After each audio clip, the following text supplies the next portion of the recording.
It's Wednesday, April 27th, 2022.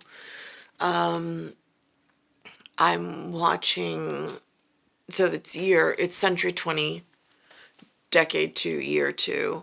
Watching as CBS this morning brings out new 9/11 evidence.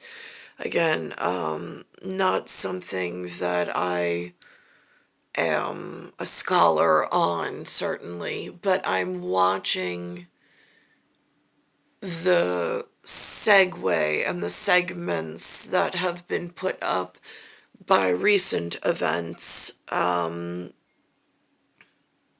looking for triggers, I'm looking for clues, I'm looking for pieces that may have been missed before. I'm looking for the patterns of the way of what they found and how they glyph them together in special whatever. I see one of the person's names, the way that the name that they chose has high significance. I'm listening for how they they chose some Flight 77. I'm like, there's so much evidence beyond worldly evidence. I don't understand how I don't know. I mean, it's all part of the whatever is going on. But so this is what they have going on. Link between two 9/11 hijackers and a man said to be on Saudi Arabia's intelligence agency payroll. We see them together in newly released video turned over to family members of 9/11 victims.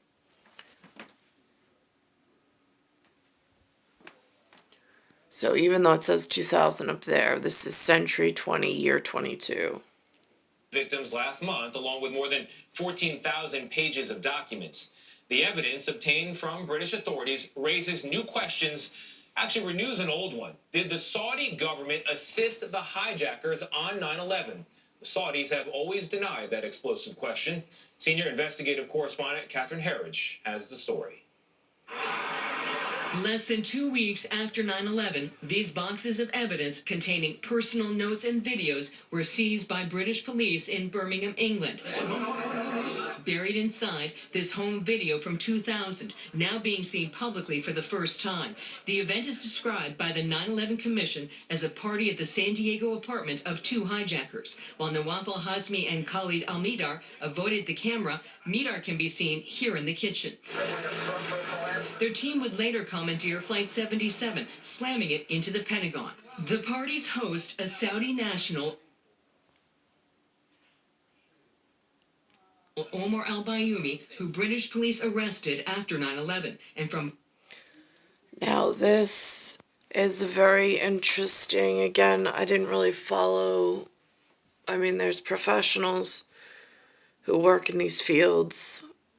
I have no idea how to even find them. I mean, like, again, watching MIB last night, if that's theatrically somewhere, do my family members, are they supposed to come and recruit me? Or am I supposed to fill out an application somehow? Like, how does that work? I mean, in star woven with a special bicentennial astrological, cosmological, whatever. But now I see this pattern. There's Kamala Harris. I was watching what she surrounds herself with. Apparently today she tested positive for COVID. And I was looking at her entourage that she keeps, and I'm just like, why is there so much foreign it's non-family estate in the estate's business? How did that happen? So I'm going to rewind that piece. from whom they seized the videos and documents. 3 years after the attack, the 9/11 Commission said there was no credible evidence that Bayoumi believed. Now, here's the thing. In certain areas of the world, first of all, this shows in italic is really frightening. Really frightening for me.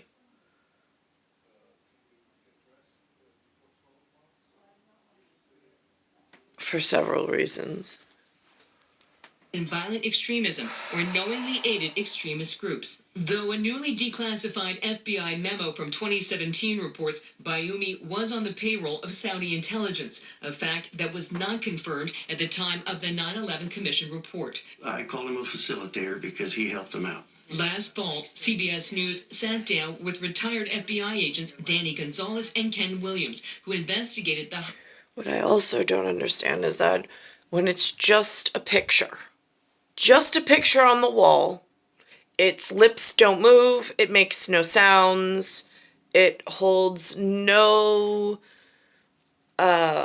rectangle pattern attachment whatsoever. There are several combinations of land placement or of those rectangles that until, again, and that's with some kind of tracing, forensic tracing, in a precedent up until some point, one can, I've seen them do it in the movies where they take strings in the photos and they watch how the connections in like a really rudimentary way, as if quantum computing wasn't even taken into effect. But with that being said, some of the border crossings that we're having right now to the south from Mexico concerns me with the amount, some of this influx in the New York City area concerns me. Again, these are not Mount Rushmore children. They're not on the green linen. There is that green linen and Mount Rushmore level national security of one nation under the performing God. And then there's the whatever else is going on, and I can't quite put my finger on it. The Hijacker Support Network. Both now work for the 9/11 families. He helped them with apartments. He helped them with bank accounts. He was also an employee of the government of Saudi Arabia. Among the records, a notepad containing a handwritten drawing of a plane and mathematical equation that an expert said in a court filing could be used to calculate the rate of descent to a target. Bayoumi is believed to be living in Saudi Arabia. We've tried to reach him through the Saudi embassy. It did not respond to our questions, but said in a statement last year, any allegation that Saudi Arabia is complicit in the September 11th attacks is categorically false. The FBI declined to comment for our reporting, Gail. Yeah, raising some very troubling questions there. Thank you. And again, I cannot, with just a face on the wall and some lineage being some string, if it doesn't open its mouth and speak, and it just goes on bloodline alone, and then the pattern looked for is how many of them are in journalism broadcasting into the New York area and then have moved or migrated into the area of New York, for instance, in a hyper-local context. I really can't tell the difference between the man eating the meal on that 2000 video and what is now calling itself a king and using its whatever on daily journalism to profess something to the local New Yorkers, and why at CBS this morning's and executive broadcasting and airwaves and message why that's even being allowed. But here we are. Let's go back further. All right, so now this is reporting from inside the family estate and the White House on the eastern coast of national security's been breached in prior administrations and continuously is now hiring scary visual optics. And I don't know where the whatever is going to come from in cavalry. This variant out there. The president's new COVID response coordinator, Dr. Ashish Jha, says it's impossible to fully protect. But here we are. This seems to be every time I see her, she's surrounded by this. She's working in a capacity of vice president. I don't even know what that does. I've never been able to sit down with a vice president and go through their daily importance. Not that I think that they would share with me if they were able to under these conditions, because everybody should be frightened in the sense of what is shifting here. I am having trouble with my father, between my father's generation and my generation, between lighting and corporate franchise, the sunlight. It's almost like some outer medical experience is being performed without our permission. At the same time, the government office seems to no longer be employing government family members. It seems they're somehow working with outside foreign bodies while we're being hurt in the northern region. Protect even major officials from getting COVID. The goal of our policies should be, obviously, minimize infections whenever possible, but to make sure people don't get seriously ill. The best ways of doing that are making sure people are vaccinated and boosted, as the vice president is, and making sure we have plenty of therapeutics. Therapeutics. That's their new this week, their new operative word. Therapeutics. These are problematic. After consulting with her physician, Vice President Harris was prescribed and has taken Paxlovid, the Pfizer antiviral pill. The 57-year-old VP had just returned from a trip to Los Angeles And again, here she is. Here's what's surrounding. I mean, like, here's what's surrounding her daily. And at what point do people become concerned with what's working within U.S. with a White House that has family estate portraits for a reason and a collection of family estate portraits? They have lineage and heraldry at some level. in San Francisco. The last time she was in close proximity to the president was last Monday at the White House Easter egg roll. So now, Easter egg roll, so they don't spend a lot of time together either. So now that's concerning. She now joins the roughly 60% of the U.S. population who have contracted COVID. I feel like the White House wants me to think of her and the situation like this. Hang on. This is one of the most disgusting displays of theater. I feel like this is what the people that left my father, my grandfather, and I out of every decision leading up to this moment with a camel in the White House after some other guy broke in and sat there for 8 years, causing real disturbing possibilities. I feel like this is the way they're trying to sell the future to the people that they need to move in certain characteristic ways while not disturbing the silt at the bottom and forming a counter action. But this pictorial and display is it's vomit. It is absolute vomit for the eyes. She's this season's diamond. Anointed the most desirable debutante in Bridgerton Season 2's Regency era London by Queen Charlotte herself. Miss Edwina Sharma. Edwina Sharma is played by 25-year-old Scottish-born, Indian-raised Londoner Charitha Chandra.